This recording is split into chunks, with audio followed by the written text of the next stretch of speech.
Say hi. Hello. Hi, you alright? Hiya, mate. You alright?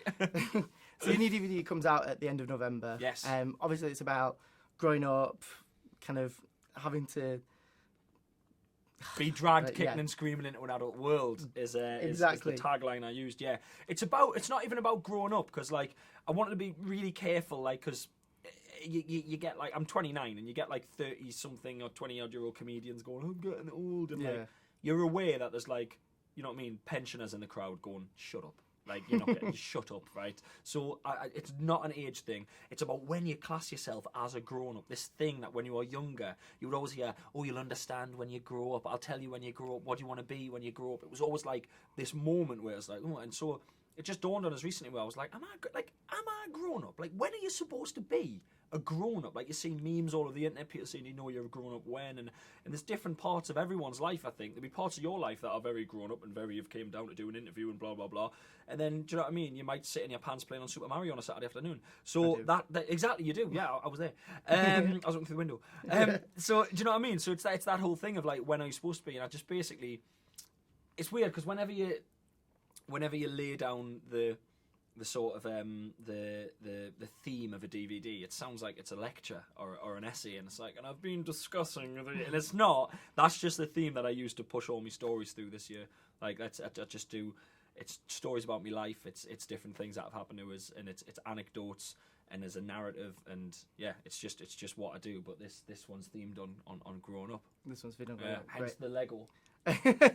Very, very grown up. Yeah. The set's like the set behind us on the screen. If on the back of the DVD box, you'll see it, or when you buy it, you'll see it. It's like it's a big sea and an arm made out of Lego, and there's like Lego clouds hanging down. It was amazing. That sounds it really was cool. amazing. Yeah. So we're from Accommodation for Students. So I just wanted to ask you a bit about your student life. Okay, yeah. Yeah. Yeah. So what did you study at university? I studied film and media. Film and media. Film and media, and this is genuinely true. I packed in. I quit the course. Honestly, about 8 weeks before the end. Not even that. 8 weeks before. Maybe 10 or 8 weeks before the end. Yeah, term time. Yeah, so there was a couple of holidays in between. I'm sure when I sat down to quit, it was like, you're in your third year. You literally have hardly any time left. Why are you? And I was just like, I was like, I'll be honest with you, mate. I'm getting upwards of £30 a night in places like Grimsby to do gigs. So, and it costs £40 to get there and back in petrol. So I'm losing £10 a night. But yeah, it was just comedy just sort of lit a fire underneath me, where I was just like, you know what, I'm going to do this now. And I mean, I loved being at uni, but there was no point in uni where I was like, oh, I'm working towards this. It's not like I was doing. I mean, film and media is very broad. You know what I mean? I didn't know whether I wanted to do behind the camera, in front of the camera. I toyed with the idea of lecturing. I was like, maybe I could lecture in this. You know, that self-serving kind of, all the students come back and then they lecture, and it's just this self-congratulatory just circle of people just learning it and then teaching it to other people so they can teach. So yeah, I didn't know what I wanted to do, and I never had a clear idea. Like, I wasn't doing medicine, or I wasn't doing, you know what I mean, engineering or something where it's like, that's the job at the end. It was like, and then when I started comedy, like, everything just narrowed and vision. Now, literally after my first ever gig, I was like, well, this is my job. This is what I want to do. Yeah. I was like, this is what I want to do. So yeah, but I didn't even live away when I did. That's me one of my biggest regrets. My one regret is that I didn't move away for university. So you just stayed at home. You didn't do the whole. It was Sunderland calls. Uni. Yeah, it was Sunderland Uni, and I live in South Shields, and it's 5 minutes on the coast. It's a drive up the coast road. It's a beautiful drive. I used to really enjoy driving up on a sunny morning, like if it was like 8 o'clock or whatever. Because I got up for my lectures, weirdly, because I didn't live in Hulls, so I got up for my lectures. Because my mum was like, "Get up!" So yeah, driving right up the coast in South Shields to Sunderland, and it's a great uni and stuff. But I put a £200 deposit down to live in the halls in the third year, in the second year, sorry. But then I bottled out of it. I lost me £200. Gutted. Came out of my loan. I was so sad. But yeah, it's one of my main regrets. But at the same time, I had mates who went to Edinburgh Uni, mates who went to Leeds, and I used to regularly go down and stay with them and visit them. So I sort of got me uni fix with that. Yeah, but then I could go home and have proper meals and get me washing done off my mum, so I didn't have to stay there. So were you like a secret housemate then? Did you do the sleep on the couch for like 2 weeks? Yeah, a lot of that. Yeah, I was. Yeah, I mean, retrospectively, I would have been really annoyed if I was If at you'd uni, have said that, and that was the other way around. and me arsehole mate kept coming down and staying and just getting drunk and being sick in me toilet and that. Yeah, so that was me. I was the guy who just showed up and I was like, all right. And like, Do you reckon you were a good or a bad housemate? I'm all right. Couchmate. Yeah, couchmate. Yeah, I'm all right. I'm quite particular on cleanliness and stuff like that, so I do to other people's stuff. Do you know what I mean? You'll not catch us wiping me arse on your curtains, like because I wouldn't want anyone to do that to me, right?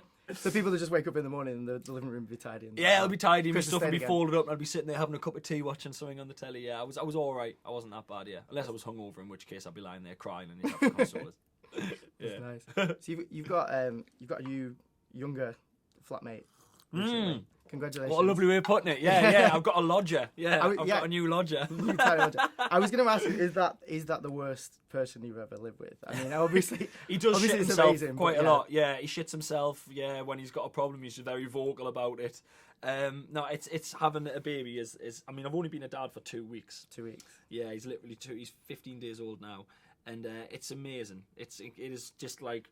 It's like the best possession you've ever had. Like, have you ever got you ever got a car? You ever got yourself a car, or you've got yourself a suit for a wedding? You know, if you get a suit and you're like, you'll wear it sometimes in the house, even if it's not the wedding or the court date or whatever you bought the suit for. And it's just this feeling of like, oh my God, I can't get enough of this thing. And it's amplified a million times because it's a human and it's really incredible. But yeah, when you put it down on paper, he's a terrible housemate. He's a terrible housemate, yeah. Shits himself, cries, he'd be sick. He's just been sick on the sofa. Ugh. Yeah, it's not good. It's not good. Yeah, he's great. Have you got? Is there anything now that you do have a kid? Is there anything now you've had to stop having to do? So you've had to grow up and just. Weirdly, like, you can't play Xbox until like 4 a.m. anymore. Well, I can because the little bugger's awake. I probably could. I'm a PlayStation guy anyway. But yeah, just got to say that, otherwise they'll stop sending us free stuff. But yeah, I can't. I sort of could pivot because at the moment he doesn't really do much. He just lies there. Right. So I could sort of balance him there. Bottle there, sort of me chin on the bottle, PlayStation controller there. I could probably get away with that. But yeah, I mean, I haven't built as much Lego, annoyingly, like since he was born, like Legoed up. But I've got a few sets that are.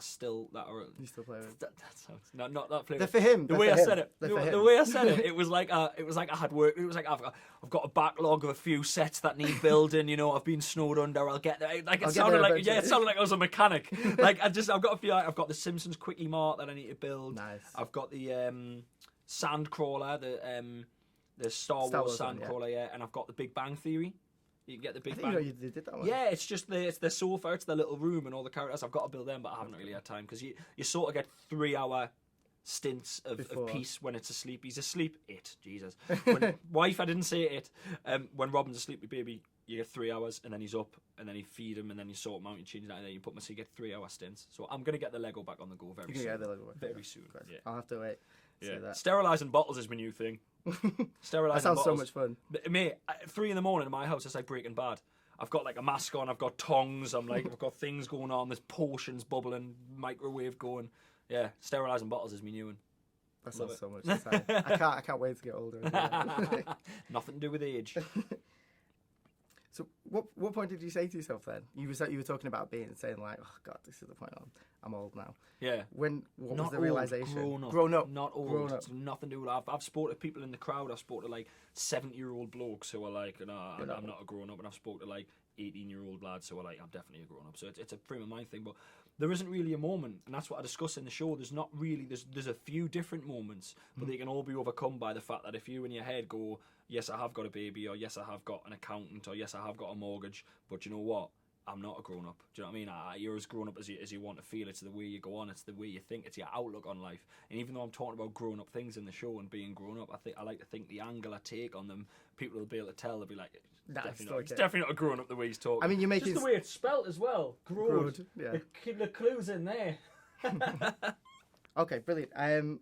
So just last of all, you've got a load of new university students starting in September. Fantastic.